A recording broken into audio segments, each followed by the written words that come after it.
Oh, best believe I'm rocking. I'm rocking today. I'm rocking. Fuck is you talking about?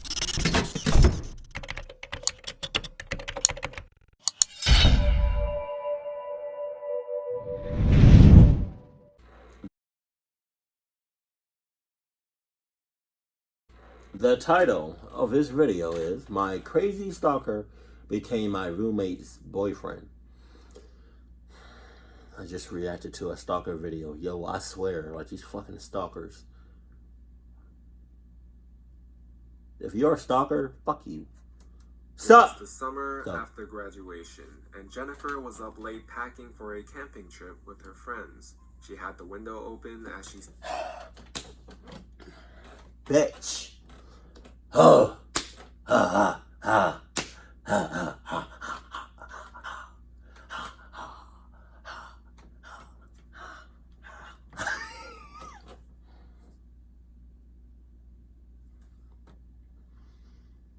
Window wide the hell open. Curtains wide the hell open. And it's dark outside? Okay. Okay. So I just want to say, first and foremost, fuck you. Their phone enclosed when she suddenly saw a hand coming through the... What the fuck? What? Oh my god. That's crazy. What the fuck are y'all doing? What would you do in a comment below? What would you do late at night? You had your windows wide the hell. I know none of y'all are, playing games, fucking up like this. But hypothetically speaking, if you was in a situation like this, what would you do if you left your windows wide the hell open and you looked up and you saw a hand just coming at you? Like, I'm not even gonna lie. If it's not a hand or an arm that I don't recognize, I may either, because I'm gonna damage the arm. I'm gonna hurt the hell out of the arm, right? But the chances of me like cutting it or like slicing it the hell off, if I don't recognize the hand and the arm, it's probably like a 50-50 of me slicing the arm completely off, and then I'm hauling ass, never looking back. But let me know that in the comment section below. What would you do in a situation like this? Just the arm just coming at you like. Gap in the screen of her window. Jennifer screamed and the hand flew back. She was stunned, but it could have just been her younger brother pranking her. She got up and looked out the window and saw the figure of a man staring back at her. Jennifer ran into her brother's room but saw him there playing video games. They called the police, who came and searched the area, but they found nothing. Officers warned her and her parents to lock the windows and doors, but the mother had a feeling that he would come back, and as it turns out, mother's intuition was right. She went outside and waited in the back porch, and after 20 minutes, she saw a man dressed in black in their backyard. So now the mom fucking up. Okay. We got a family of 3 living in a house. Two out of the 3 family members are fucking up.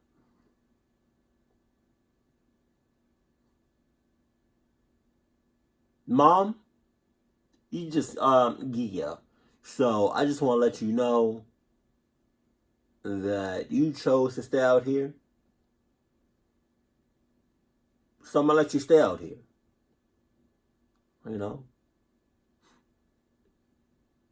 But if you get fucked up, you not coming back into this house. I mean, I love you, but you not coming back into this house. I told you not to go out there. I told you not to go outside, but you don't want to listen to me. So because of that, you stand your ass right outside. And yeah, that's that. Sorry, not sorry.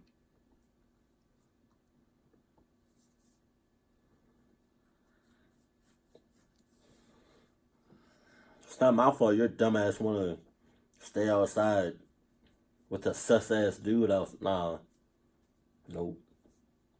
Sorry. He hid behind a tree and slowly worked his way towards Jennifer's window. Shit. The mother yelled something to the stranger and he took off running. Police came back out and again found no trace of him. Jennifer never opened that window again, not even the curtains. Her parents installed some motion detecting lights and that seemed to be the end of that. About 6 months later, Jennifer and her friend got an apartment downtown together, excited as this was their first place outside of home and they were finally living in the city. The downside was that it was street parking only, and after a few weeks... I mean, that's cool and everything, right? And you can roommate with me and all that.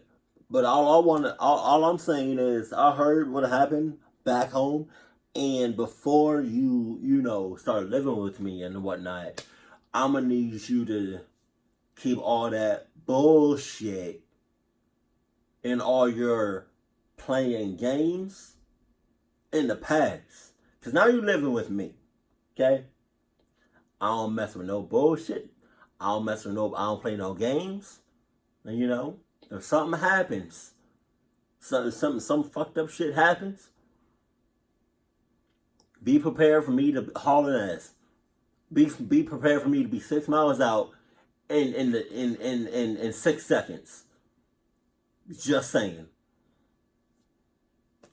Oh, best believe we lock doors, windows, and vents over here in this motherfucker. Because I've been to your house before. There's been several times I've noticed doors, windows, and locks. And vents unlocked. Damn near opened. So again, before you start living with me, put all that bullshit and all that playing game shit in the past. Leave it behind you. Because you bring that shit here, best believe I'm fucking you up. Jennifer's car was broken into. Oddly enough, nothing was taken, but a single rose was sat on the passenger seat. Sus? This creeped her out for sure, but she vowed to be vigilant and safe. She always tried to park close to the entrance near the lights, but it was often difficult to get those spots and she would have to park farther away. All I'm saying is, and this is probably just like the animation, but look at the parking spaces. How the fuck is you supposed to get out the shit? How the fuck are you supposed to move? You can't move. You can't, bitch. Like, it's like the cars are having sex. It's like a motherfucking orgy or something. Like, I need some motherfucking room, bitch. Y'all close as hell.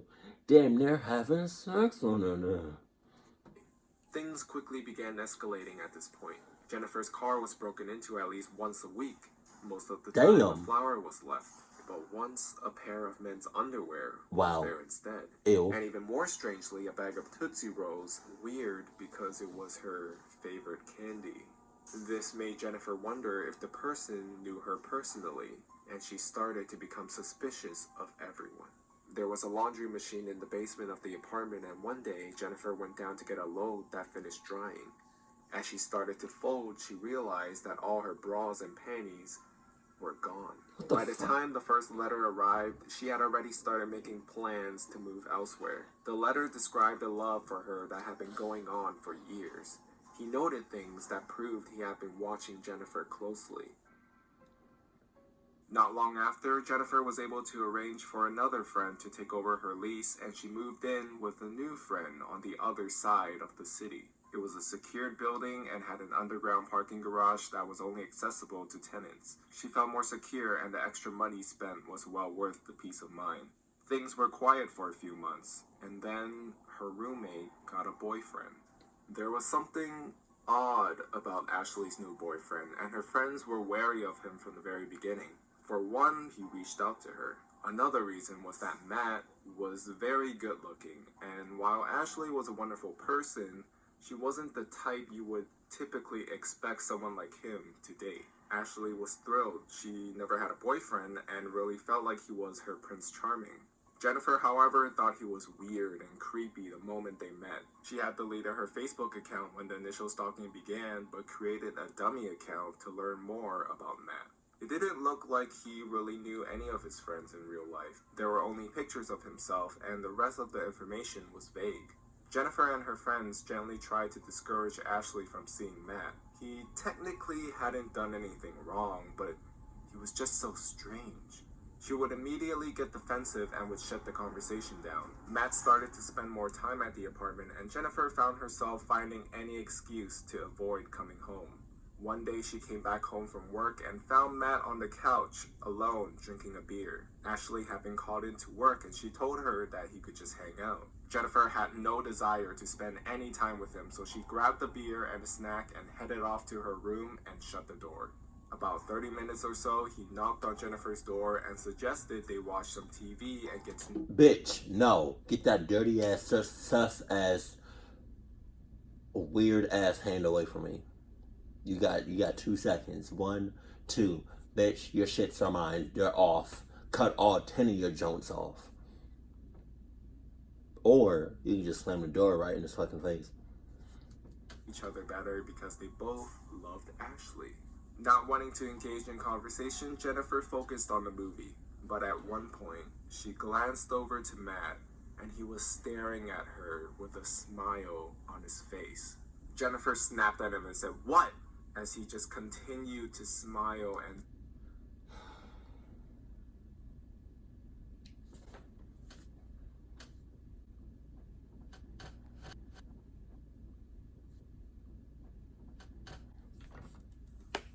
Oh, best believe I'm rocking. I'm rocking today. I'm rocking. Fuck is you talking about? Oh, shit.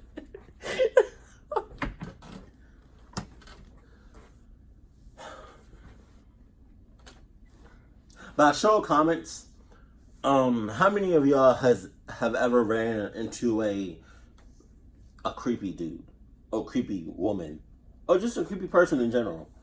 You know, and I'm talking about creepy, like the second you met this person,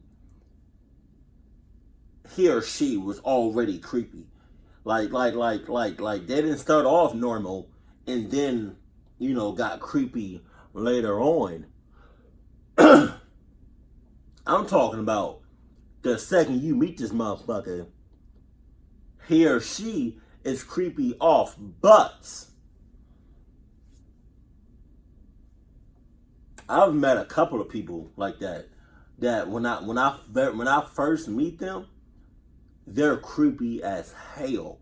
But then I also met people that like would seem normal the second I meet them, but later on in like our relationship or whatever, you know, friendship or co-worker or whatever, classmate, they would get creepy. They would start off normal, but then fade into creepiness. Like, nah, get the fuck off. Nah, get the fuck away from that. Nah, nope, no, hell no. You know? But by show of comments, comment below if you ever met somebody and in the first second you meet them, off bucks, they were creepy. Dad, I just can't believe it. Believed what? He said nothing and went back to watching the movie. She had no idea what he was talking about, but the interaction had every hair standing up on her body. She excused herself and locked the door to her room. Another month or so went on, and Jennifer had managed to avoid being home for much beyond sleeping and showering. Matt practically lived there and had even brought a bunch of his things into Ashley's room. Jennifer didn't want to move again, but was beginning to look for other options. On Ashley and Matt's 6-month anniversary, there was a huge bouquet of flowers on the table and an already opened card propped up next to it. Jennifer was curious, so she opened the card and her heart started beating through her chest. Without even reading the words Matt wrote, the handwriting was exactly the same as the one her stalker had sent. Jennifer had kept them as evidence and dug them out of her desk for comparison. The handwriting was unique and identical. Matt was the stalker.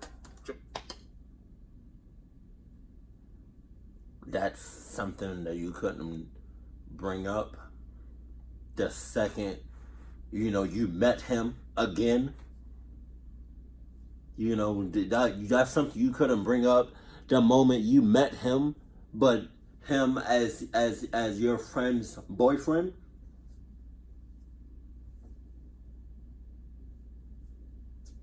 Like, where's the communication at? The second you met him again, but he was your friend's boyfriend, that's when you should have said, no. So, Lindsay, yeah, your boyfriend stalked me for a while. Long ass time. So, yeah, your boyfriend's a stalker. Oh, you don't believe me? Bitch, I have proof. Pictures for weeks.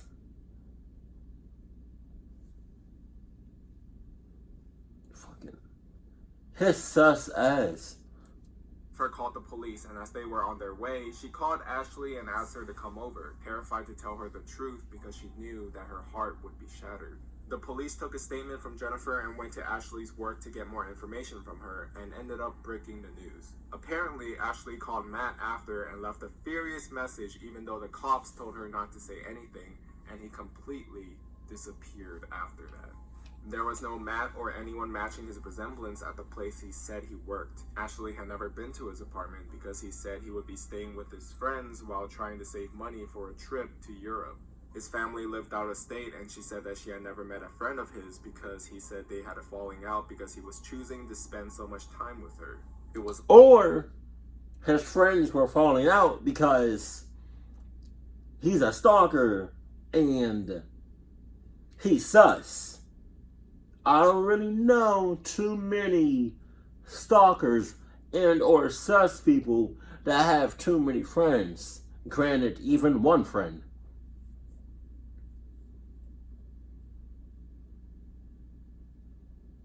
Shit. lies, and in the end, she was dating a stranger. For all they knew, Matt may not have even been his real name. He had left the duffel bag in the apartment that was full of gym clothes, but in one compartment, there were about 10 pictures of Jennifer. All were taken from far away with the exception of one of her sleeping. The sheets were current, so it had to have been at the current apartment before she started locking her bedroom door. A few pictures dated back to before the incident at her parents' house, which was further evidence that it was him as well. 2 pairs of missing underwear were there, and Jennifer shudders to think of what he did with the rest. There was also a Starbucks lid with her red lipstick marks, and a necklace she hadn't even noticed she was missing. The police never tracked him down.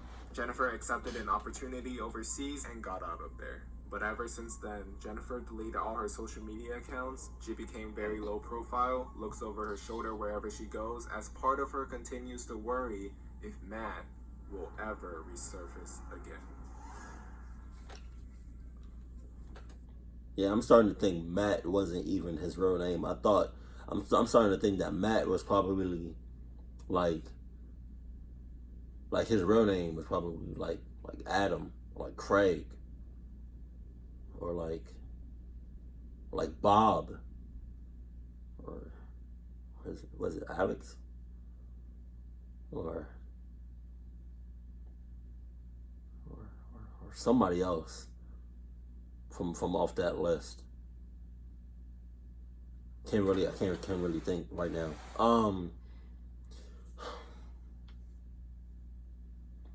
If you notice, or if you think, or if you have a feeling that you may or might have a stalker, but you're not really sure, but it's just like you have a feeling or whatever, get the fuck out of there. Please do something about it ASAP. You got 3 options dealing with a stalker. You can either call authorities, you can throw hands, or you can haul ass like a motherfucker. Me, bitch, I'm already doing 3. Just saying. You know? I don't mess with stalkers. Like that's like on a whole nother level. Like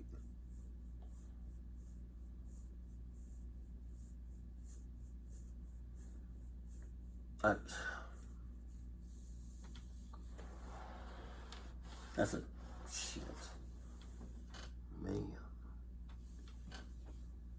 I cannot tell y'all how much I don't like stalkers.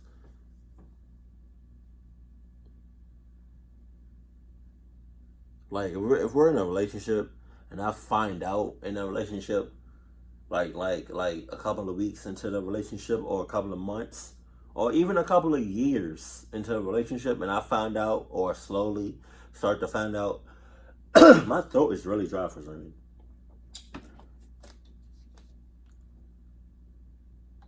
I think this is clean water, but I'm not sure. We will fuck it.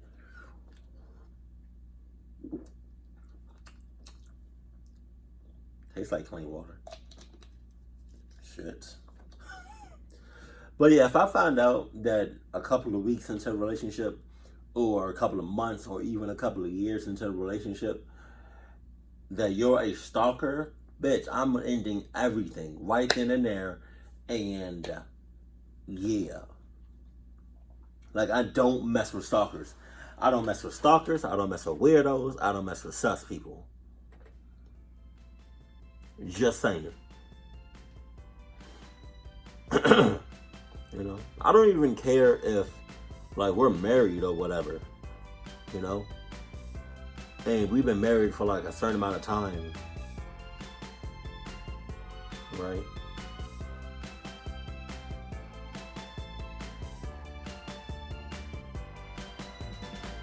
If I find out you're a stalker or you on some sus shit, divorce papers right fucking here at all times. Keep it cool, keep it classy, and I love you. Stay happy. My family.